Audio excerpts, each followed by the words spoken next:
men of our generation are far gone from their origins. Over the hundreds of thousands of years of human evolution, a lot has changed in just 50. Fast food, social media, pornography, and then we wonder why anxiety and depression are at epidemic proportions. But the men of our tribe are different. We recognise this decline and take steps to move back towards our original selves. Of course, advancements in modern medicine and technology can be powers for good, but as a whole we realise that our society is moving towards a decline. We feel as if we've been neutered, kept in captivity.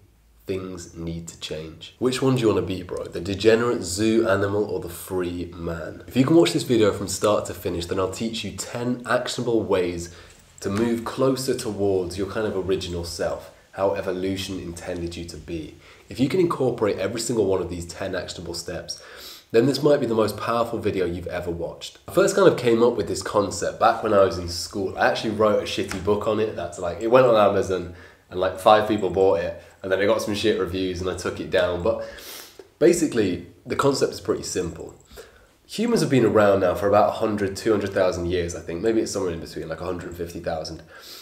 And we've evolved a lot over that time, but that's basically the time period where humans have been the same. Like you could look at a human 150,000 years ago, and other than a few tiny things, they'd be largely the same. See, evolution happens over a very long period of time, but in the past 50 years, so much has changed. Our environment now is completely different, basically because of the birth of the internet, technology, fast food, and pornography. The lives we're living now are completely incompatible with our physiology. It's like an animal that's been kept in captivity. And we're killing ourselves in droves, man, like literally. Suicide rates are through the roof and they are only growing. We're like the fucking orcas that are being kept in sea life, whose fins are drooping and who are doing things that is completely against their nature. So what can you do? How can you incorporate tribal living into your life? And as the name suggests, the first thing you can do is build a tribe. One of the biggest killers these days, and not just of old people, but of young people too, is loneliness. And this has been exacerbated recently, obviously, by massive COVID lockdowns and pandemics. But humans these days are lonely. We don't have those links with our community. We go out into our neighborhoods and we don't know the names of our neighbors. We've got our music plugged in. We don't speak to anyone, smile at anyone, talk to anyone.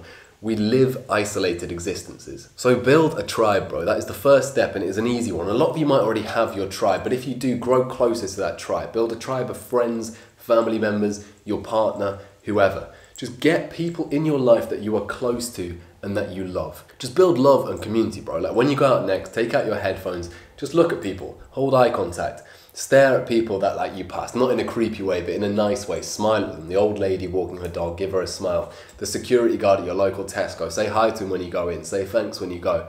Just build a community of people around you so that every time you leave the house, you have some sort of positive interaction. Then number 2 is quit watching porn. Bro, I don't need to say this again. Stop watching porn. It is such a big problem in our life. If anything, that is the one thing that has changed. The thing that has changed the most in the past 30 years is pornography.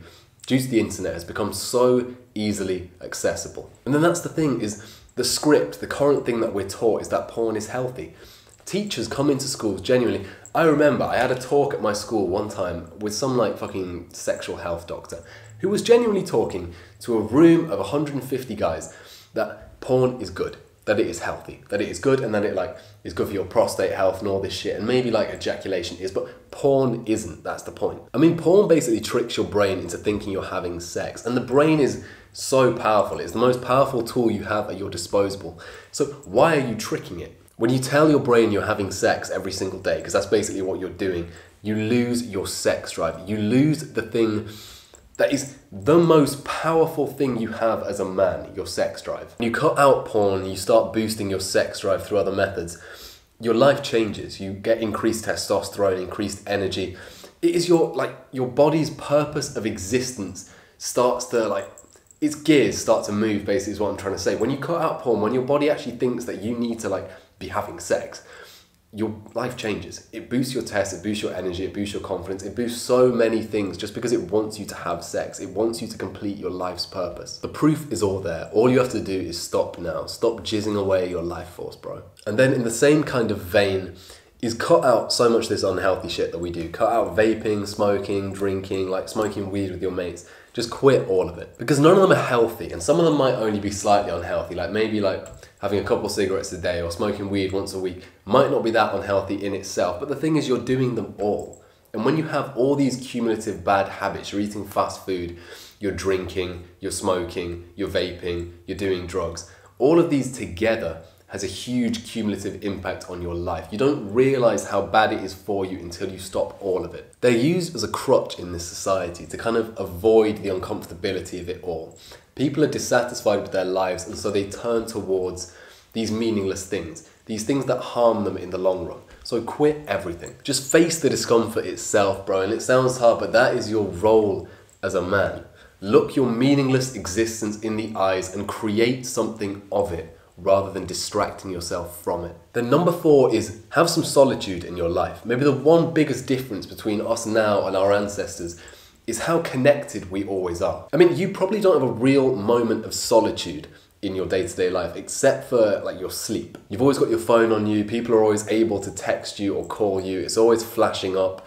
You're always listening to music or watching TV or Netflix or YouTube. There probably isn't actually a single moment in your day when your brain is actually alone by itself, when it isn't consuming.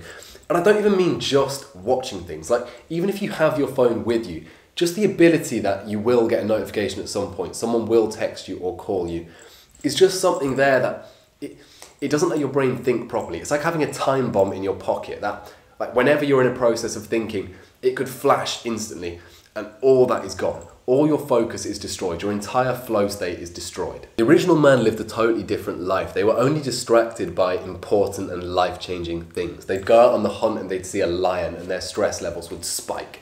And that adrenaline was good for them. They'd fucking kill it or they'd run away or whatever. But nowadays we are at a constant level of stress. Our cortisol is constantly spiking, just constantly. Throughout the day it's at a low kind of base level, which is higher than normal, because we're constantly connected. So schedule in dopamine detoxes, and I'm gonna make a full video on this, but every single day give your mind some solitude.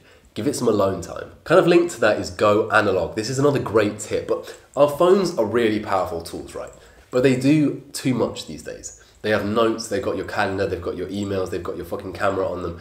They do so much, and it kind of removes the intention out of doing anything. So one of the ideas that's changed my life a lot is kind of splitting that up. So, like this notebook, and it wasn't placed there for the video, I use it a lot. It's got a lot of like notes in it, ideas and things like that. That has replaced the notes app on my phone. Sometimes I'll carry a camera that replaces the camera on my phone.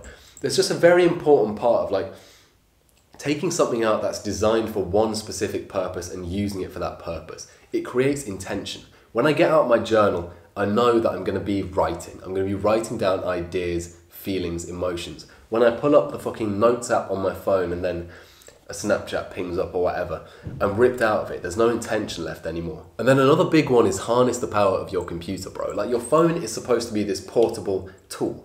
That's what it is. Use your technology as a tool. Your phone is for on the go when you leave the house. It's important to call people, to text people. And that's basically it. You should only be using it for those things. If you're doing emails and calendars on your phone, you're getting it wrong, bro. Those things, keep them on your computer and only use them there. Like, a big tip that I actually tell people is turn off your data. Like, you don't need to be connected to the internet when you're out of the house. That is when you're supposed to be portable and experiencing life. When you're at home, that is when you check your emails, you check your fucking business spreadsheets, you check your calendar and what you have to do next. Separate the two. And number 6 is get into the cold. We are always warm, bro. We're always wrapped up in 1,000 fucking layers. We go outside and put our coats on. We take warm showers. We've got the heating on to the max. We live very comfortable, warm existences. But the cold is a powerful tool, bro. It can instantly snap you out of any funk you're feeling, and it has some real health benefits too. I mean, the biggest ones are that it improves your kind of mental and your cardiovascular health. And cardiovascular health is such a big one. The thing is, so you have lots of veins under your body and they react to temperature. So when you get cold and when you get hot, they'll either dilate or constrict depending on that. You remember fucking homeotherapy or whatever it was called back in biology and GCSEs. But your body doesn't do that because you don't actually let it get cold anymore. Because you're always warm, your veins don't dilate, they don't contract anymore. And so the muscles in them are getting weak. The likelihood is your blood vessels haven't actually had to contract or dilate in so long. And if you start taking just a cold shower every single day, you make your blood vessels constrict. to keep that heat and blood inside of you, or whatever they do. I can't remember exactly which one it is. But that is so big for you. Just that one cold shower a day will tone your body. It will tone the muscles inside of you, and it will mean they're like much quicker, more quick firing. The blood circulation throughout your body will get better. Your energy will improve. Everything will improve. Number 7 is eating less. And I don't necessarily mean eating less calories, although it has actually been proven that eating under the recommended limit improves like longevity and lifespan. That's a big thing in blue zones actually, so they're the places where people live the most. So for example in Okinawa, it shows that on average they eat about 1,700 calories a day and they actually live a lot longer. But that's not the point. The point is more the frequency that you eat. Because humans these days eat too frequently. If you look back at our ancestors, they'd wake up in the morning hungry. They wouldn't have food in the fucking fridge. They'd go out for a hunt. They'd spend 2 to 3 hours properly exerting themselves, and they'd kill an animal, eat it all in one go, a large feast, because they didn't have fridges and freezers to store it in. And then they'd sleep. They'd nap and they'd relax.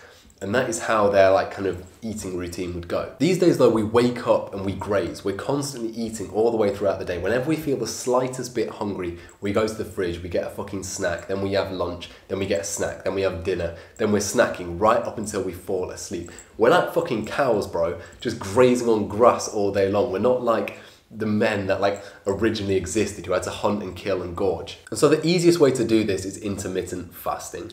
Basically, it just means skipping breakfast. So stop eating at 8 p.m.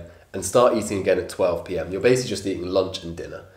But it is so good for you, just trust me. It has so many benefits for weight loss, for just like your body generally, but also your mental clarity. It is really good for you. Start intermittent fasting. The number 8 and linked to that is you need to be careful of what you're consuming. So your body right now is consuming a lot of carbs, a lot of refined and processed grains, sugars, cakes, crisps, so much processed food. You need to cut down on these and start eating more proteins, fats, and whole grains, basically. It's quite simple. I mean, diet, a lot of people overcomplicate it, but basically what you want to be eating is stuff that you could find. Ask yourself that. Every time you like pick up a thing, pick up like a box of cereals, right, and go to the like ingredients on the back. You won't know what half of them are, bro. If you don't know what they are, don't eat them. Only eat things that you know the ingredients. If I pick up a potato, I know it's a potato. If I pick up a steak, I know it's a steak. Eat things that are whole foods in themselves. Rice is rice, whatever. And with grains as well, that's a very important one. Make sure you're eating whole grains, not refined grains. So grains are big, yeah. Rice, pasta is important. But make sure you're eating the whole grain variety. The number 9 is you need to be more active. So people these days live very sedentary lifestyles. They'll wake up and they'll sit down. Like I'm fucking sitting down right now to make this video. All we do is sit. We don't move enough. But humans back in the day were constantly moving. So you need to start exercising. Go to the actual gym, lift some heavy weights, but also just in your day-to-day life, start walking more, start using your body more. If you need to go like a 5-minute drive to the shops, just walk it instead. Walk more, take the stairs instead of the elevator. You know all the classic tips, but you just need to start walking and being more active. Fuck it, bro. Watch the rest of this video standing up, yeah? Like, just do it, trust me. Just get off your seat. For most of your day, that's the thing. It's like, so in Okinawa, again, we're going back to the blue zones, boys. But yeah, so in Okinawa, they live so long because most of their jobs are on their feet. Even at the age of 70, 80, 90 years old, they are moving. They're walking around. They work as like farmers, manual jobs where they're constantly on their feet. They're using their hands and their fucking bodies to do everything they do. They're not sitting down typing at a desk like this. The number 10 is sort out your sleep, because these days we sleep like shit. We're a generation of night owls because we stimulate ourselves so much at night. There is no such thing as a night owl, bro. It just so happens that the most stimulating things you do happen at night. That's when you'll watch TV, you'll watch YouTube. Probably this video, yeah, you're watching it at like fucking midnight.